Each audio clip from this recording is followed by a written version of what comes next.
गुरु बृहस्पति प्रोक्त नीत सार।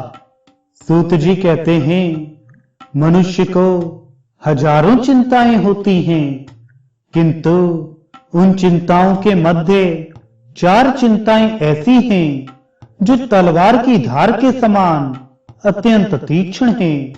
यथा नीच व्यक्ति से प्राप्त अपमान की चिंता, भूख से पीड़ित पत्नी की चिंता, अनुरागहीन भार्या की चिंता तथा कार्य में स्वाभाविक रूप से उत्पन्न अवरोध की चिंता। ये मनुष्य के मर्म स्थल पर तलवार की धार के समान कष्ट पहुंचाती हैं। अनुकूल पुत्र, अर्थकरी विद्या, आरोग्य शरीर, सत्संगति तथा मनोनुकूल वशवर्तनी पत्नी, ये 5 पुरुष के दुख को समूल नष्ट करने में समर्थ हैं। मृग, हाथी, कीट, भ्रमर और मत्स्य, ये 5 क्रमशः शब्द, स्पर्श, रूप, गंध और रस, इन 5 प्रमादी विषयों में एक एक का सेवन करने पर ही नष्ट हो जाते हैं। परंतु जो मनुष्य 5 विषयों का 5 इंद्रियों से सेवन करता है, तो वह क्यों नहीं मारा जाएगा।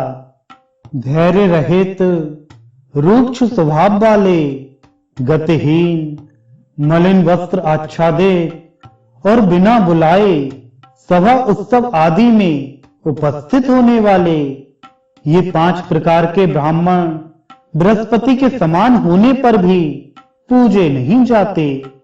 आयु, कर्म, धन, विद्या और मृत्यु, ये 5 जन्म से ही सुनिश्चित रहते हैं। मेघ की छाया, दुष्ट का प्रेम, पर नारी का साथ, यौवन और धन, ये 5 अस्थिर हैं। संसार में प्राणी का जीवित रहना अस्थिर है, उसका धन और यौवन अस्थिर है तथा उसके स्त्री पुत्र आदि अस्थिर हैं, किंतु उसका धर्म, कीर्ति और यश चिरस्थायी होता है। 100 वर्ष का जीवन भी बहुत कम है, क्योंकि परिमित आयु का आधा भाग रात्रियों में ही व्यतीत हो जाता है। शेष बचे हुए समय का आधा भाग व्याधि, दुख तथा वृद्धावस्था में निष्क्रियता के कारण व्यतीत हो जाता है।